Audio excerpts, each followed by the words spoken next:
చెప్పి నాకు సలహా ఇచ్చింది. అంటే ఇక్కడ ప్రస్తుతం సిట్టింగ్ ఎమ్మెల్యేగా ఉన్నటువంటి వాసుపల్లి గణేష్ కూడా మీ టీడీపీ నుంచి గెలిచినటువంటి వ్యక్తి ఇప్పుడు వైసీపీలోకి వెళ్ళిపోయి వాళ్ళతో కలిసి ఉన్నారు. అంటే ఇద్దరు ఒకప్పుడు కలిసి ఎన్నికల్లో పార్టిసిపేట్ చేసినటువంటి వాళ్ళు, ఎన్నికల క్యాంపెయిన్ చేసినటువంటి వాళ్ళే, కానీ ఇప్పుడు అతనే మీకు ఒక అపోనెంట్ అయ్యాడు. సహజం కదా అది. ఏం చెప్తారు వాసుపల్లి గణేష్ గురించి, నియోజకవర్గ డెవలప్మెంట్ గురించి? డెవలప్మెంట్ అయితే చాలా ఘోరంగా ఉందండి. ఏమీ డెవలప్మెంట్ అవ్వదు. చూసారా, నేను ఏమంటున్నానంటే ఆ స్లమ్స్ ఎలా ఉన్నాయో అలాగే ఉన్నాయి.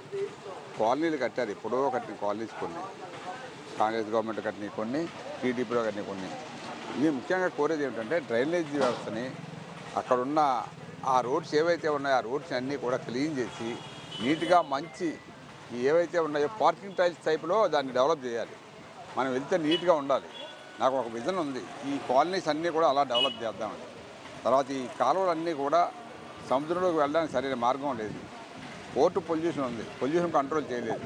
మేమేమన్నామంటే ఓపెన్ డస్టింగ్ ఉండకూడదు, అసలు ఓపెన్ అన్లోడింగ్ లోడింగ్ ఉండకూడదు. అసలు బల్క్ ఏదైతే ఉందో బొగ్గు, సిమెంటు, లేకపోతే పాస్ఫేటు, గంధకం ఇలాంటివన్నీ కూడా ఓపెన్ కాస్టింగ్లో మీరు డంప్ చేయకూడదు. అంటే అసలు అది సాధ్యమేనా? ఇంత ఉన్నటువంటి దానికి అసలు అది సాధ్యమేనా? ఎందుకు అంటే ఇన్ని ప్రభుత్వాలు వచ్చినాయి, ఇంతమంది ఎమ్మెల్యేలు వచ్చారు, ఇంతమంది చేయలేంది గండి బాబుజీ వల్ల మాత్రం ఎందుకు సాధ్యం? ఎందుకంటే నాకు ఆ నమ్మకం ఉంది. ఇప్పుడు వస్తున్నటువంటి సిఆర్ఆర్ ఫండింగ్ ప్రజలకు ఖర్చు పెట్టట్లేదా, లేకపోతే మాయమైపోతుంది అనుకో? ఖర్చు పెట్టలేదు, వాళ్ళు ఇష్టమైన ఖర్చు పెట్టుకుంటున్నారు. ఎక్కడ ఖర్చు పెడుతున్నారు చెప్పండి?